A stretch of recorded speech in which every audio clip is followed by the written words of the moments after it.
Shalom, sungguh berbahagia jikalau Bapak Ibu dan saya masih diberi kesempatan untuk boleh bersama-sama di hari Minggu Sabat ini. Kita datang ke hadirat Tuhan untuk boleh mengkuduskan hari Sabat. Saya ajak Bapak Ibu untuk boleh bersama-sama mempersiapkan hati, mempersiapkan diri untuk kita boleh beribadah di hari Minggu Sabat ini. Shalom, selamat sore Bapak Ibu yang terkasih di dalam nama Tuhan kita Yesus Kristus. Dimanapun kita berada pada saat ini, mari kita mengucap syukur kepada Tuhan atas setiap kasih, atas setiap kebaikan Tuhan dalam setiap kehidupan kita. Di sepanjang hari ini, Tuhan telah menolong memelihara setiap kehidupan kita, sehingga pada saat ini kita masih bisa merasakan setiap kebaikannya dalam setiap kehidupan kita. Mari kita siapkan hati kita. Kita akan mulai ibadah kita. Kita mengucap syukur kepada Tuhan. Kita berterima kasih kepada Tuhan atas setiap kasih-Nya bagi kita. Terima kasih Tuhan. Kita naikkan pujian yang mengatakan, terima kasih Tuhan untuk kasih setia-Mu.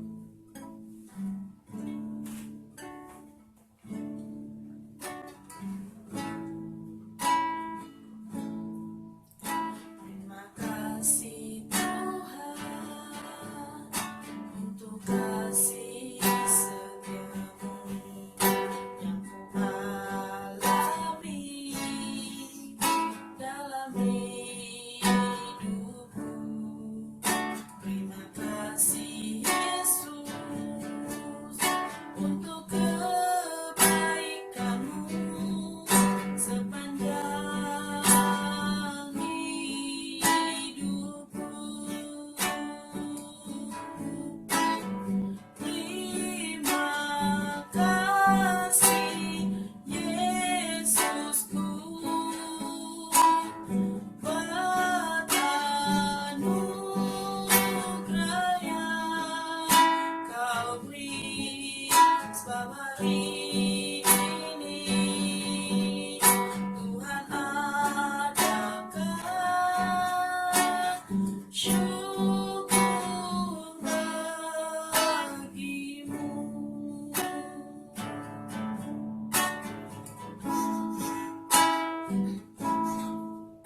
Terima kasih Tuhan untuk kasih setia-Mu yang ku alami dalam hidupku.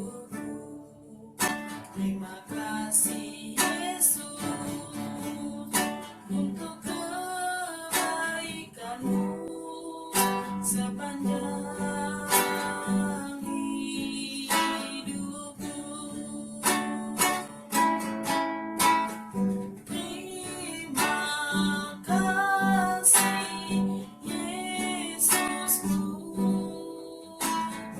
buat anugerah yang Kau beri sebab hari ini Tuhan adakan syukur bagi-Mu. Sebab hari ini Tuhan adakan syukur bagi-Mu. Sebab hari ini Tuhan adakan syukur bagi-Mu.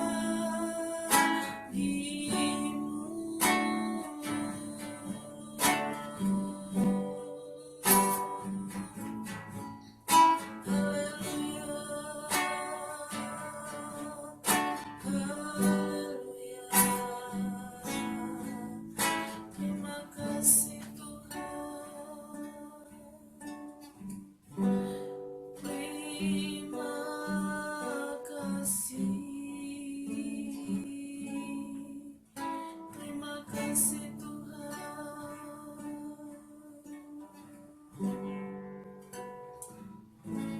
bersyukur Tuhan atas setiap kasih-Mu dalam setiap kehidupan kami. Kami bersyukur atas setiap perbuatan. Terima kasih Tuhan. Dengan kasih Kristus, Bapak Pendeta Chandra berdoa untuk mengawali ibadah kita pada sore hari.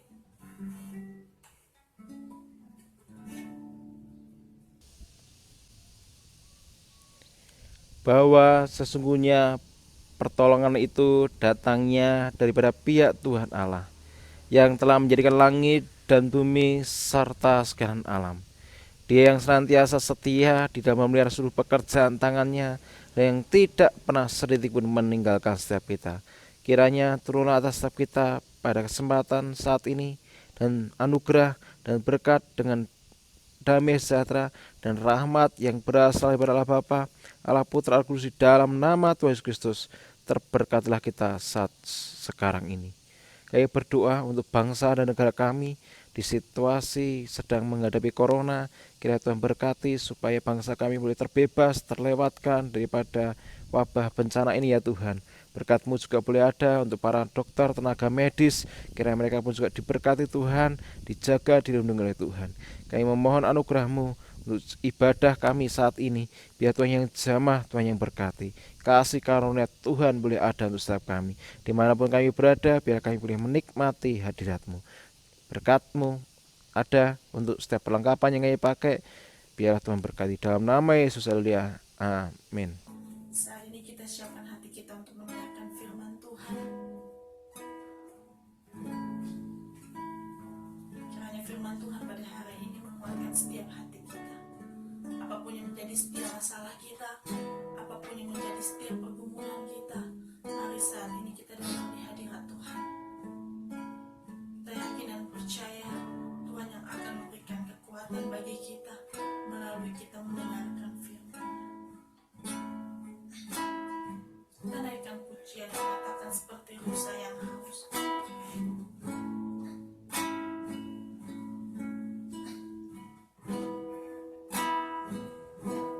Seperti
Saat ini Tuhan, kami mau siapkan hati kami untuk mendengarkan firman-Mu. Berbicaralah kepada kami Tuhan. Berkati urapi hamba-Mu yang akan menyampaikan firman-Mu. Di dalam nama Tuhan Yesus Kristus kami berdoa dan mengucap syukur. Haleluya, haleluya. Amin. Bapak Ibu tadi sudah bersama-sama menikmati pujian dan bersama-sama telah memuji muliakan nama Tuhan. Tiba saatnya kita akan merenungkan sabda firman Tuhan yang terambil dari kitab Matius pasal yang ke-6 ayat yang ke-26 dan ayat yang ke-33. Matius pasal yang ke-6 ayat 26 dan 33. Saya berharap Bapak Ibu telah mempersiapkan Alkitabnya dan mari kita akan bersama-sama membaca firman Tuhan ini di dalam kesempatan saat ini. Saya akan membacakan untuk kita. Demikian firman Tuhan. Matius pasal 6 ayat yang ke-26 dan 33. Pandanglah burung-burung di langit yang tidak menabur dan tidak menuai dan tidak mengumpulkan bekal dalam lumbung, namun diberi makan oleh Bapamu yang di surga. Bukankah kamu jauh melebihi burung-burung itu?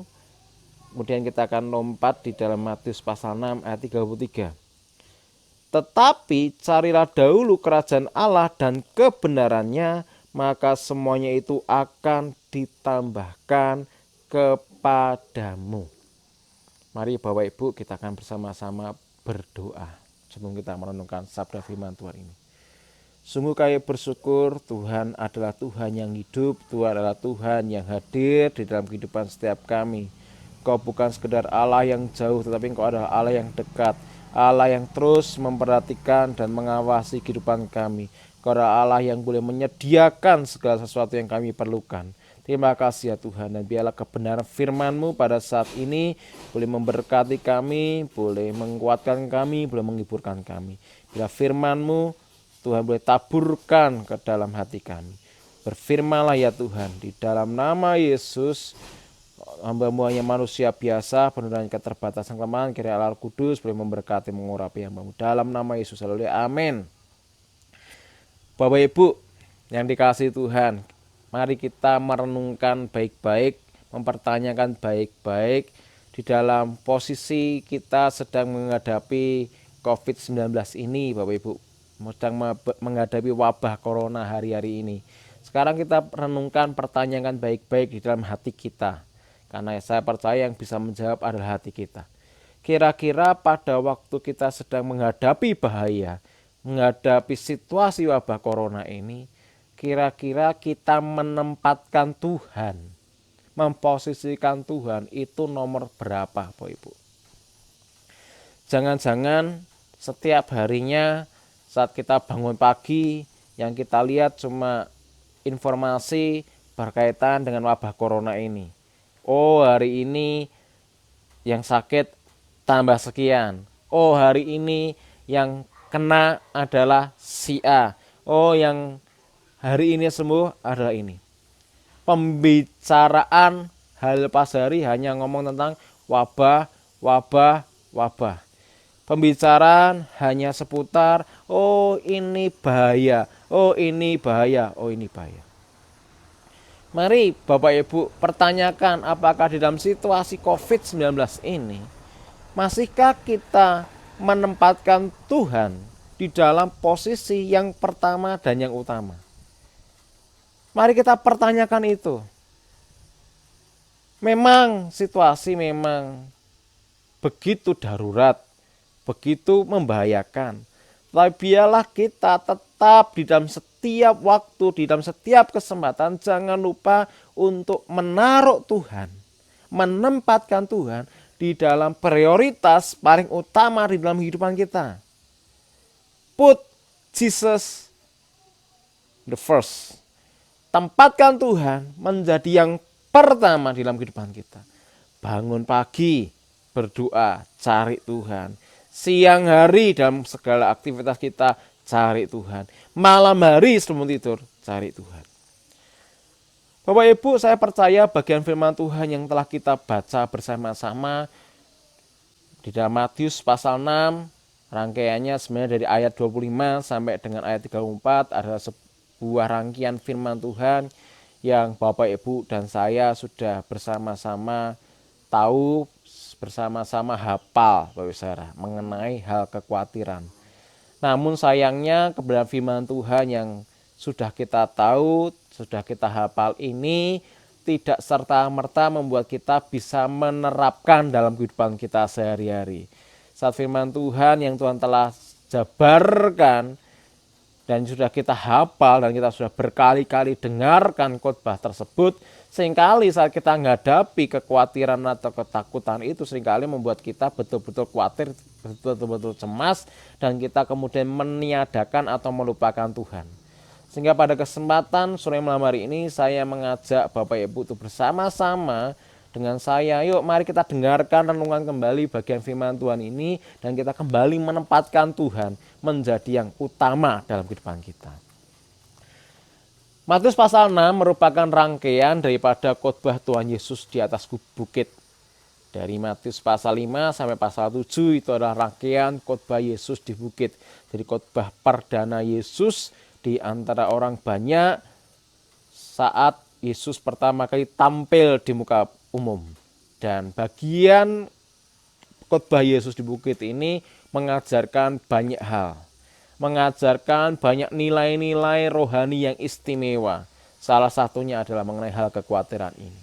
Saya ajak Bapak Ibu melihat di dalam Matius pasal 6 ini, saya ajak Bapak Ibu untuk melihat di dalam ayat yang ke-26. Pandanglah burung-burung di langit. Jadi Bapak Ibu, Yesus mengajak orang-orang banyak pada waktu itu untuk apa Bapak Saudara? Pandanglah burung-burung di langit. Jadi seringkali Tuhan Yesus menyampaikan pengajarannya, menyampaikan firman-Nya melalui yang namanya perumpamaan atau melalui yang namanya ilustrasi. Hal itu dimaksudkan oleh Yesus supaya orang-orang banyak itu bisa menangkap firman Tuhan dengan lebih sederhana, dengan lebih jelas. Jadi sesuatu yang rumit, sesuatu yang susah berkenaan dengan hal kerajaan surga ternyata disampaikan oleh Tuhan Yesus dengan cara yang sederhana melalui yaitu yang namanya perumpamaan atau ilustrasi. Dan di dalam kesempatan Yesus sedang menyampaikan mengenai hal kekhawatiran yang pada waktu itu sedang dialami oleh orang-orang Israel. Karena orang-orang Israel sedang berada di penjajahan Romawi. Bagaimana mereka mengalami krisis identitas sebagai sebuah bangsa. Mereka mengalami situasi yang tidak mengenakkan. Yesus mengajak mereka untuk belajar dari sebuah ilustrasi berkenaan dengan burung-burung di langit. Kata burung-burung di langit ini Bapak Ibu ini berarti berbicara mengenai jenis burung yang banyak yang terbang di langit. Ya bisa berupa yang namanya burung pipit karena memang seringkali ayat ini kemudian diasosiasikan dengan burung pipit. Tapi sebenarnya bukan sekedar burung pipit. Bisa jadi termasuk di dalamnya burung elang, burung raja wali, burung segala macam yang pasti adalah burung di langit. Jadi Tuhan Yesus hendak mengajak orang-orang Israel, demikian juga orang-orang Kristen saat ini, yuk mari kita sejenak, mari kita bayangkan, mari kita pandang burung-burung di langit. Dikatakan bahwa pandanglah burung-burung di langit yang tidak menabur dan tidak menuai dan tidak mengumpulkan bekal dalam lumbung. Bapak Ibu seringkali bagian kalimat ini kemudian dimengerti oleh kebanyakan orang bahwa burung-burung di langit itu kemudian karena ada kalimat tidak menabur, tidak menuai, tidak mengumpulkan bekal dalam lumbung seringkali diasosiasikan atau kemudian diartikan langsung adalah bahwa burung-burung itu tidak bekerja. Sehingga kemudian mengakibatkan banyak orang-orang Kristen yang kemudian mendengarkan khotbah ini, khotbah yang seperti itu Bapak Ibu, atau yang kemudian salah tafsir dalam ayat ini kemudian berkata, oh berarti sebagai orang Kristen tidak perlu bekerja saja, tidak apa-apa. Padahal kalau Bapak Ibu ingat di dalam kitab Kejadian, bahkan sebelum manusia jatuh dalam dosa, manusia itu sudah diberi mandat untuk bekerja. Yuk kalau Bapak Ibu tidak percaya, mari saja Bapak Ibu melihat di dalam Kejadian pasal yang pertama. Kejadian pasal yang pertama, Bapak Ibu mari kita akan buka Kejadian pasal pertama ayat yang ke-28. Kejadian pasal pertama 28 dan ayat yang ke-29 30. Allah memberkati mereka, lalu Allah berfirman kepada mereka, beranak cuculah dan bertambah banyak, penuhilah bumi dan taklukkanlah itu, berkuasalah atas ikan-ikan di laut dan burung-burung di udara dan atas segala binatang yang merayap di bumi. Berfirmanlah Allah, lihatlah aku memberikan kepadamu segala tumbuh-tumbuhan yang berbiji di seluruh bumi dan segala pohon-pohonan yang buahnya berbiji, itulah yang akan menjadi makananmu. Tetapi kepada segala binatang di bumi dan segala burung di udara dan segala yang berayap di bumi yang bernyawa, aku berikan segala tumbuh-tumbuhan hijau menjadi makanannya, dan jadilah demikian. Kalau Bapak Ibu melihat di ayat yang 28 ada kata penuhilah bumi, taklukkan itu dan berkuasalah. Artinya apa? Bahkan sebelum manusia jatuh dalam dosa, manusia sudah diberi yang namanya karunia atau potensi atau kuasa untuk apa? Bekerja. Jadi mandat pertama yang sebenarnya diberi oleh Tuhan kepada umat manusia adalah apa? Bekerja. Sehingga kalau kemudian Matius pasal 6 26 kemudian diartikan, loh burung saja tidak menabur, tidak menuai, tidak mengumpulkan bekal di lumbung aja dipelihara oleh Tuhan, berarti burung itu tidak bekerja, dikasih makan, ya berarti kita tidak perlu bekerja. Menurut saya itu adalah tafsiran yang kurang begitu tepat. Karena apa Bapak Ibu? Karena Yesus pada waktu itu sedang mengilustrasikan atau memberikan gambaran mengenai seorang petani. Digambarkan kemudian dihubungkan dengan burung. Petani memang dia harus menabur. Petani memang dia harus menuai dan kemudian dia harus mengumpulkan hasil pertaniannya di lumbung. Jadi itu memang pekerjaan petani. Di dalam pekerjaan ini memang burung, catat baik-baik saudara, burung memang tidak melakukan pekerjaan seperti yang petani lakukan. Ya, bahwa burung-burung di langit memang dia tidak menabur, tidak menuai, tidak mengumpulkan yang namanya berkas-berkas di lambung, sama seperti apa yang dikerjakan oleh petani.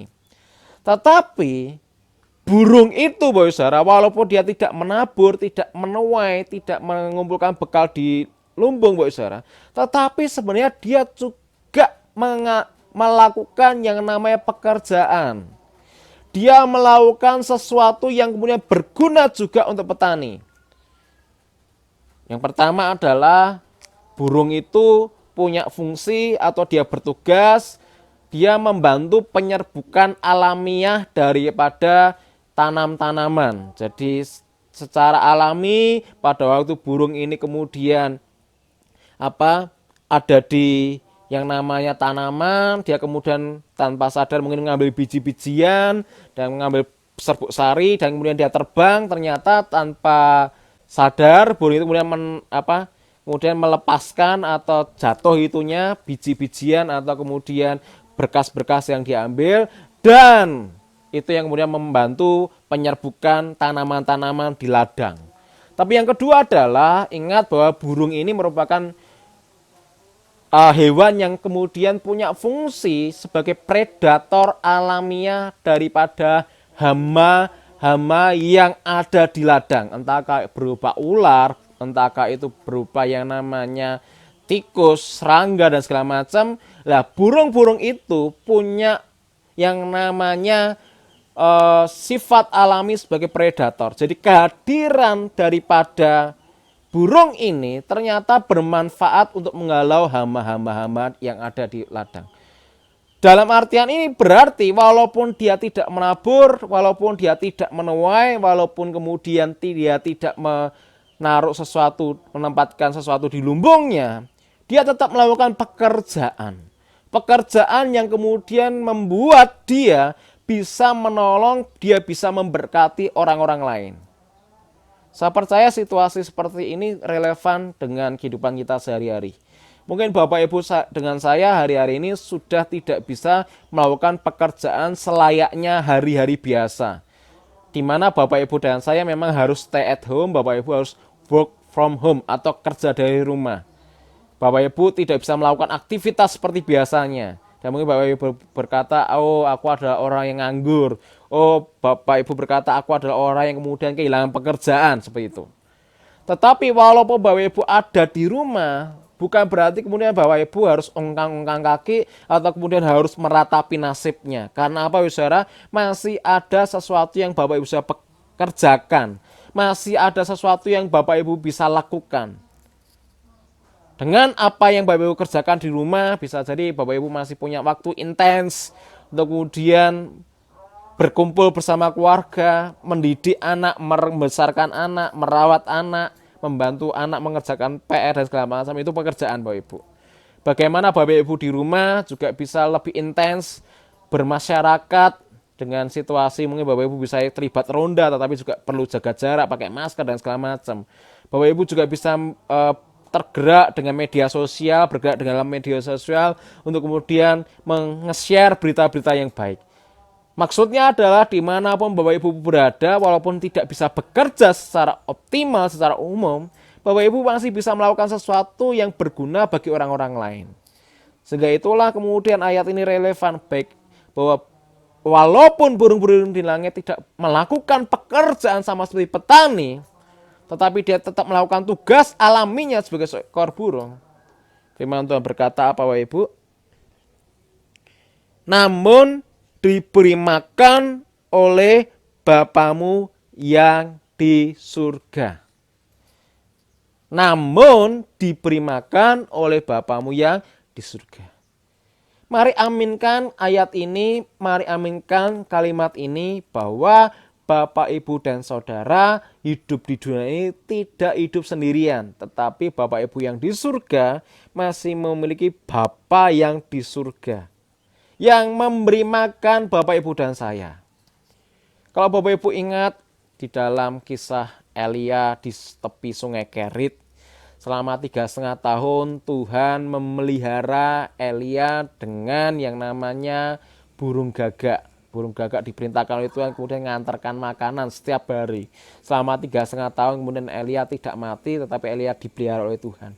Saya percaya bagian firman Tuhan ini juga cocok dan juga masih relevan sampai hari ini. Bagaimana Bapak, Ibu, dan saya tetap dipelihara oleh Tuhan. Ada kesaksian yang seringkali di-share oleh senior saya, oleh kakak rohani saya, oleh sahabat saya yaitu Bapak Pendeta Otniel Dwianto. Seringkali beliau nge-share setiap kali tiba-tiba buka pintu rumahnya dapat minyak goreng, dapat beras, dapat kemudian sembako, dapat hal-hal yang lain, kemudian dia share dan berkata apa yang namanya dipelihara, diberkati Tuhan.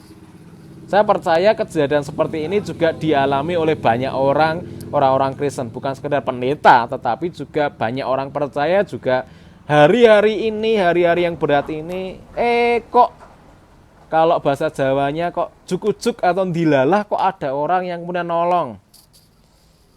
Mungkin Bapak Ibu yang kemudian buka warung makan, kok ya tiba-tiba ada orang yang pesan makanan dalam jumlah sekian sehingga Bapak Ibu dilarisi dan segala macam.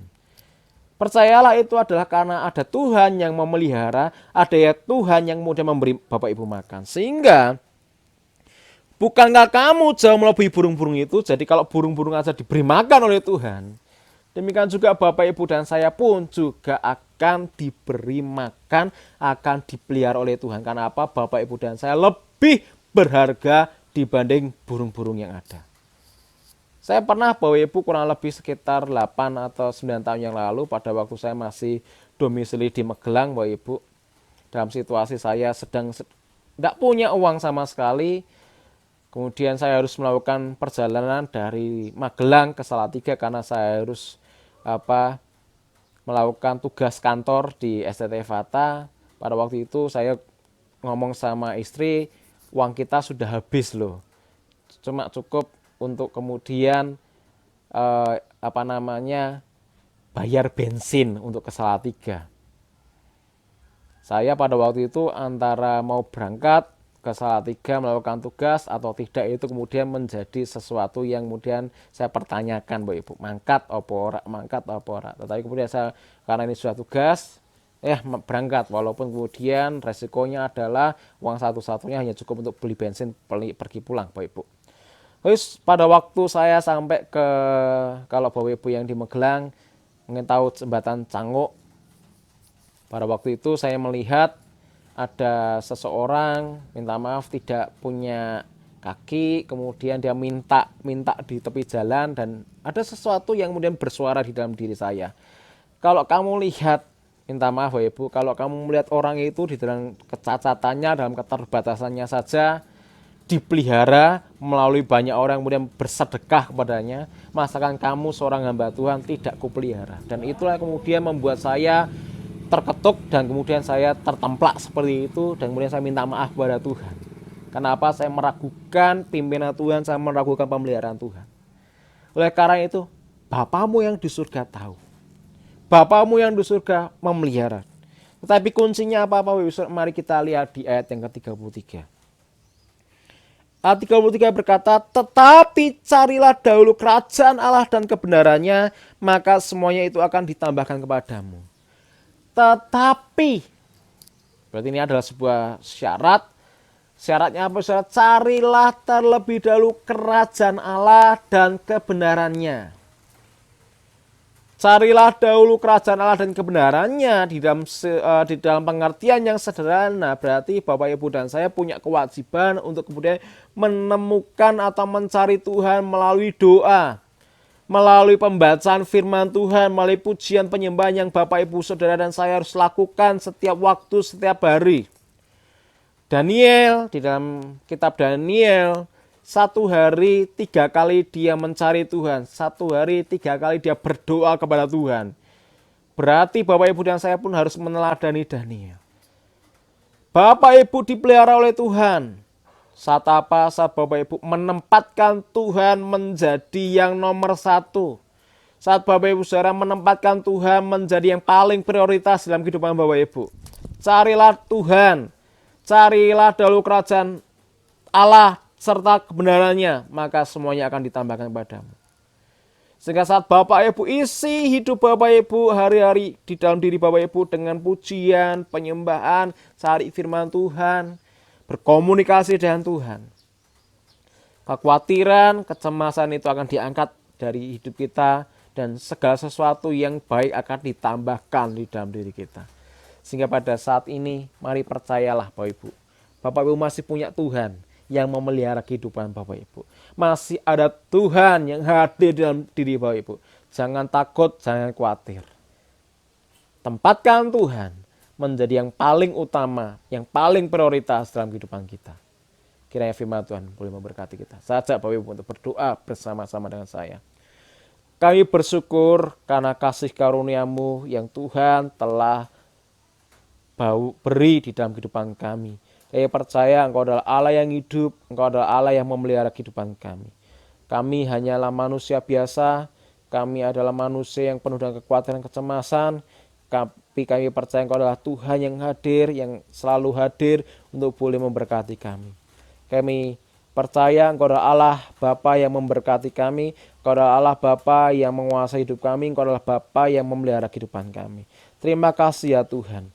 Kami bersyukur atas kebenaran firman Tuhan ini. Kami menyerahkan untuk bangsa dan negara kami. Kiranya bangsa dan negara kami beroleh kasih karunia daripada Engkau sendiri. Kiranya Tuhan boleh berkati bangsa kami di tengah-tengah situasi virus pandemi corona ini. Kiranya Engkau tetap hadir untuk boleh memberkati bangsa kami. Berilah anugerah untuk petugas medis, untuk dokter, para sekolah relawan, Tuhan berkati. Demikian juga untuk perekonomian bangsa kami, kiranya tidak down ya Tuhan, tetapi ada pemeliharaan Tuhan. Berkat-Mu boleh ada untuk setiap jemaat-jemaat Tuhan, di mana mereka berada, kiranya Tuhan juga berkati. Terima kasih ya Tuhan. Tuhan memberkati engkau dan melindungi engkau. Tuhan menyinari engkau dan wajahnya dan memberi engkau kasih karunia. Tuhan menghadapkan wajahnya kepadamu dan memberi engkau damai sejahtera. Kiranya kita boleh membawa berkat yang berasal dari Allah Bapa dan dalam kasih karunia daripada Tuhan Yesus Kristus dalam perantaraan Allah Kudus boleh menyertai kita sekalian dari sekarang sampai Maranatha Tuhan Yesus datang kedua kalinya. Amin. Bapa, terima kasih.